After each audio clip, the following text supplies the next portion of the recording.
আজি মোৰ ক্লায়েণ্টে এই গোটেই মাছটো অকলে খাম বুলি ক'লে। হেল্ল' এভৰিৱান, প্ৰাইভেট চেফৰ লাইফত আপোনালোকক স্বাগতম জনাইছোঁ।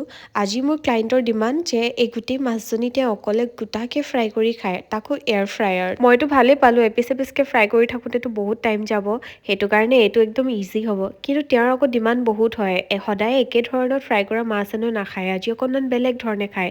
মই এতিয়া ইমান দিমাগটো লগাইছোঁ কেনেকৈ বনাওঁ, চ' লাষ্টত ভাবিলোঁ এনেকৈ বনাই দিওঁ আৰু তেওঁ খাই ভাল পাব পাৰে। ফাৰ্ষ্টতে গোটাকে মাছ এটা ল'লোঁ আৰু তাতে নিমখ হালধি আৰু অকণমান তেল দি গোটেই মাছটোতে সানি দিলোঁ। এতিয়া অকণমান আদা ল'লোঁ, আদাটো এনেকৈ কাটি ল'লোঁ দীঘলীয়া দীঘলীয়াকৈ আৰু ৰচুনটোৰ মাজত দুফাল কৰি ল'লোঁ আৰু স্প্ৰিং অনিয়ন সেইটোকো মাজত দুফাল কৰি ল'লোঁ আৰু ধনিয়াও ল'লোঁ। এতিয়া মাছৰ পেটটোৰ ভিতৰত মই আদা পিঁয়াজ আগটো সুমিয়াই দিলোঁ আৰু ৰচুনটো যে সেইটো কচিছিলোঁ যে মাছটো সেইটোৰ ভিতৰত মই এনেকৈ এপিচ এপিচকৈ সুমিয়াই দিলোঁ আৰু ধনিয়াখিনি দীঘলীয়া দীঘলীয়াকৈ আদা আৰু পিঁয়াজ পাতৰ লগত মই মাছৰ পেটত একেলগতে ভৰাই দিলোঁ আৰু ওপৰৰ পৰা অকণমান নেমু চেপি দিলোঁ দুইটা চাইডে। একচুৱেলি এইটো প্ৰথমতে চেপি ল'ব লাগিছিলে, কিন্তু মই আকৌ ক্লায়েণ্টে গালি পাৰিব বুলি ভয়তে মই পাহৰিয়ে থাকিলোঁ এইটো ষ্টেপ, সেইটো কাৰণে পিছতে চেপি দিলোঁ। এতিয়া মাছটো এয়াৰ ফ্ৰায়াৰত দিয়া সময় 180 ডিগ্ৰী চেলচিয়াছত ফৰ 20 মিনিটছৰ কাৰণে মই দিম আৰু তাৰপিছত 200 ডিগ্ৰী চেলচিয়াছ ফৰ 5 মিনিটছৰ কাৰণে দি দিম, যাতে বাহিৰতো অকণমান টান টান হৈ যায় ফ্ৰাই কৰা মাছৰ নিচিনা। আৰু মাজতে মই মাছটো লুটিয়াইও দিলোঁ আৰু এয়া আফটাৰ 25 মিনিটছ আমাৰ মাছটো ৰেডি হৈ গ'ল। এয়াৰ ফ্ৰায়াৰ নাথাকিলে মাছটো আপোনালোকে তেলতে ফ্ৰাই কৰি ল'ব পাৰে, কিন্তু সাৱধান যাতে ভিতৰৰ বস্তুখিনি ওলাই নাযায়। আৰু এতিয়া মই মাছটো চেক কৰি লৈছোঁ যাতে মোৰ ক্লায়েণ্টৰ পাৰফেকশ্যনৰ মতে হৈছে নে নহৈছে, আৰু ভিতৰৰখিনিও ভালকৈ চেক কৰি লৈছোঁ যে